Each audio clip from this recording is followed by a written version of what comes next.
Hello and welcome to Wasted Plotential, where we discuss the wasted potential of our favourite plotlines. I think the thumbnail alone tells you exactly where this is going. Cole Young was an awful character and a terrible lead in the 2021 MK movie, and his role could very easily have gone to Johnny Cage, who had to sit the movie out for some asinine reason. And no, this won't be a huge change to the existing story. If I did that, the tournament would happen, but we're going to stick with the film's existing plot. Johnny is either an actor whose career has gone down the toilet, but he's still keeping at it, or he's given up on it and transitioned to MMA since he can still find success there. He's not a bad fighter like Cole is, because we want his later victories to feel earned. Like Cole, he has a daughter in the form of Cassie. For his wife, we have two options. First is Sonya Blade. They probably met when she acted as the military advisor for one of his films. She and Johnny are already divorced and Johnny has custody. This version makes Johnny more knowledgeable about Mortal Kombat from the start because Sonya, as a big Mortal Kombat truther for some reason, became obsessed with it and their relationship fell apart. She's the one tasked with bringing him into the group after Sub-Zero's existence lends credence to those theories. Second is his ex-wife mentioned in the MK1 prequel comic, Cindy Ford. She can be divorced from him here, but I'd rather avoid making Johnny's story too cliche, especially in light of a certain other comedic hero who is a divorced father with a daughter named Cassie in recent years. For our purposes, we'll stick with Cindy as his present wife. It's important that Johnny do well against Reptile and defeat another character prior to his big fight outside the tool shed to show that he is capable, if a little outmatched, so that later victory won't feel totally cheap.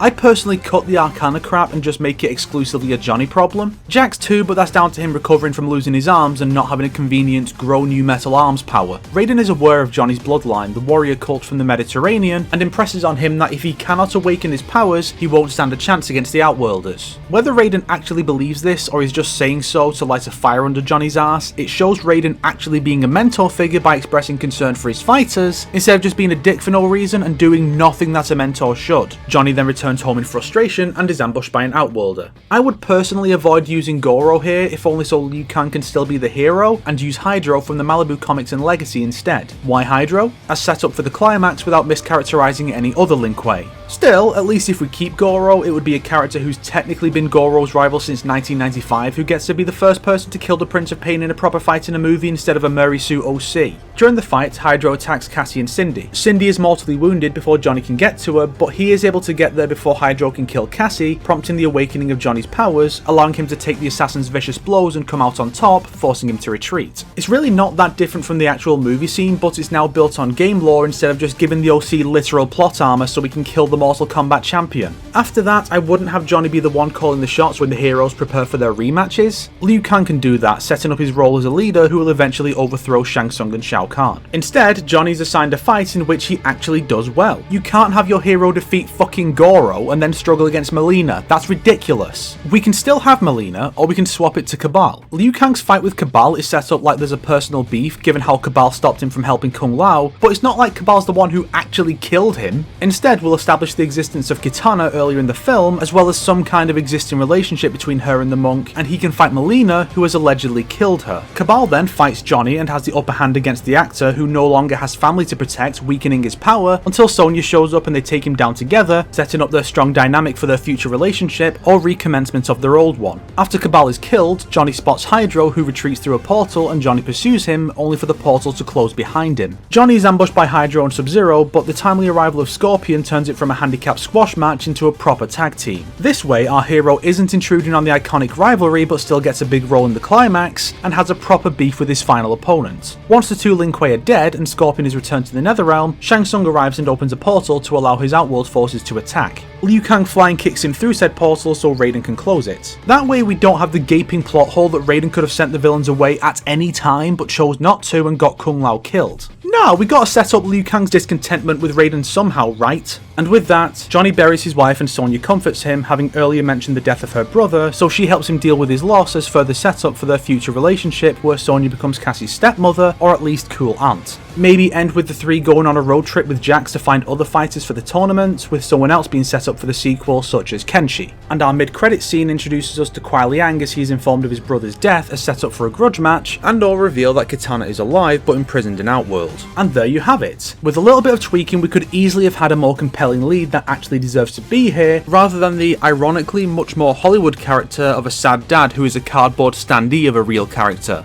But you can't have a white man be the hero of Mortal Kombat. If it's that big a deal, you shouldn't have taken that role away from the Chinese Shaolin monk and given it to an OC whose actor is half white. Is anyone else sick to death of the excuses people involved with this franchise come out with to justify their bad decisions being so insulting to our goddamn intelligence? If you liked this video, why not subscribe and support me on Patreon like these fine people here? If not, then make sure to share it with your enemies so they can suffer along with you. Today's recommended video is Mortal Kombat stars play Mortal Kombat, Robin Shou vs Lyndon Ashby, Heat Vision by The Hollywood Reporter. Because it's fun. Mortal Kombat should be fun.